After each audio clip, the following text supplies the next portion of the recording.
Kembalikan kenyamanan rumah kamu dengan air freshener Deosense. Saat ini, saham menjadi salah satu instrumen investasi yang kian menjadi primadona karena memberikan imbal hasil yang tinggi. Meski begitu, investasi saham juga memiliki risiko yang tinggi pula, terutama jika investasi di saham gorengan. Apa sih arti dibalik istilah saham gorengan? Saham gorengan merupakan saham dengan fundamental yang kurang baik. Saham gorengan diartikan sebagai saham yang kualitas dan likuiditasnya rendah. Praktik menggoreng saham cenderung diartikan sebagai manipulasi pasar. Tidak sedikit orang terjebak iming-iming fluktuasi saham gorengan yang dapat merugikan diri sendiri.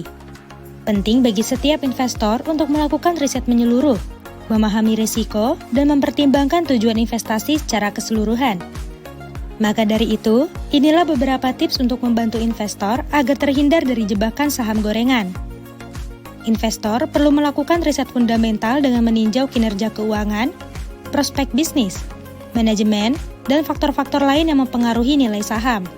Informasi tersebut dapat diperoleh dari situs web perusahaan, liputan media, atau rekomendasi tim riset. Saham dengan volatilitas tidak wajar dapat dijadikan indikasi sebagai saham gorengan. Waspada dan lakukan analisis saham secara lengkap sebelum mengambil keputusan investasi. Jangan tergoda untuk mengikuti rekomendasi investasi yang didasarkan pada sumber informasi yang tidak jelas atau tidak terverifikasi keabsahannya. Hindari terpengaruh oleh rumor pasar atau tawaran investasi yang terlalu bagus untuk menjadi kenyataan.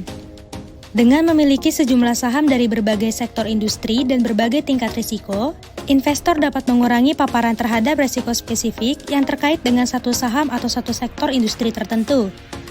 Diverifikasi portofolio juga dapat membantu melindungi nilai investasi dari dampak negatif yang mungkin timbul akibat fluktuasi pasar. Selain itu, disarankan untuk menggunakan aplikasi investasi yang telah diawasi otoritas jasa keuangan dan terpercaya untuk melakukan transaksi saham. Investor juga diharapkan memiliki rencana atau strategi dalam berinvestasi dan patuh terhadap rencana investasi yang telah ditetapkan. Hindari tergoda untuk melakukan transaksi berdasarkan emosi atau impulsif tanpa mempertimbangkan secara rasional. Nah, itu dia tips untuk membantu investor agar terhindar dari jebakan saham gorengan.